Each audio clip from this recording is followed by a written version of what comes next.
Hello and welcome to Truth Tuesdays. I am Pastor Ken Martin. I'm excited that you joined me today because I am calling today not Truth Tuesday, but I'm calling it Resurrection Tuesday. If you're new to this podcast, we explore God's plan for our lives here on church. We talk about church and we talk about goals and missions and passions, destinies. The focus is placed on this life because this is the shortest portion of your life. But it sets you up for eternity. It sets God's plan in motion for others for eternity.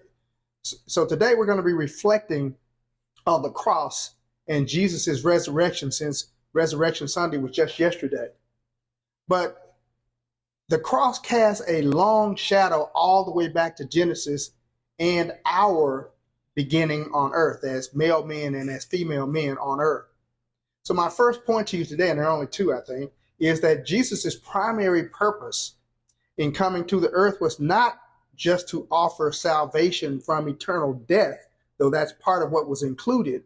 His primary mission was to preach the gospel concerning the kingdom so we could be restored back, so we could have kingdom rule. We could live in kingdom rule. We could live this life in king dominion so that man could, as God's representative, as those who could now be in fellowship with him, to bring God's rule throughout the earth.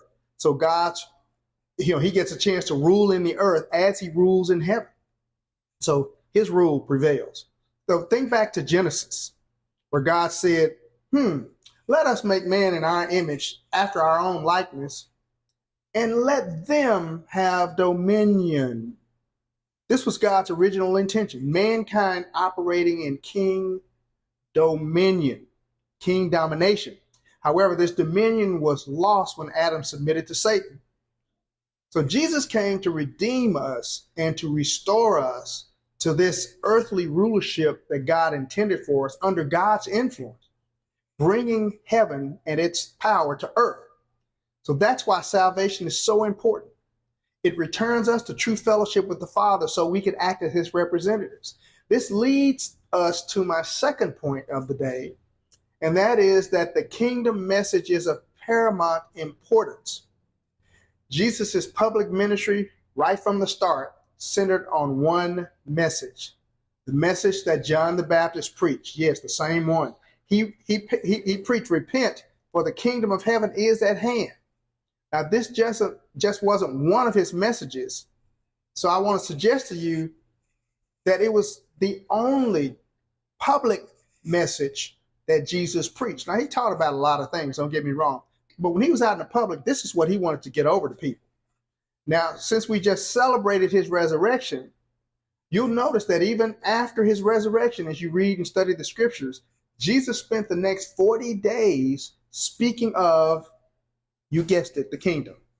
This same message was proclaimed by the Apostle Paul later and by the apostles, Peter and the rest. Failing to preach and teach this message means that most Christians probably are not as inclined to study the scriptures in search of this message, in search of its meaning.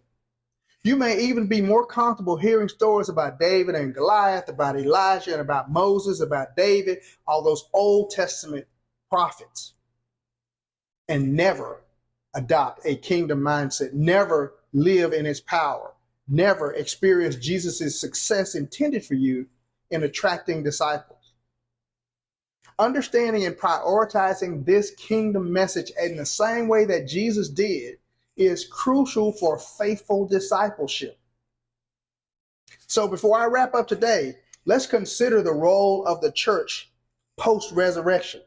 And see, I want to put this on your mind, this kingdom message, because over the next few weeks, we're going to be returning to some of our roots, some of the roots of this podcast. That is, what is the church and what is its role and what is the role of members who want to follow in the footsteps of Jesus and who say they want to accept his command to go, to preach, and to make disciples. So we're returning to the basics. And as kingdom disciples, please know we are called to exercise authority and enforce kingdom principles in the territories that we claim for God, in the places we live, and the things that we like to do in our activities, in our households. And so this means actively living under Jesus' lordship in all areas of our lives, allowing his will to be done on earth as it is in heaven in our lives. And we are called to make disciples. That's part of what we're supposed to do. We need to seek first his kingdom, emphasize his kingdom message, and use it to live the kingdom lifestyle. Now, that's just the truth, the whole truth, and nothing but the truth.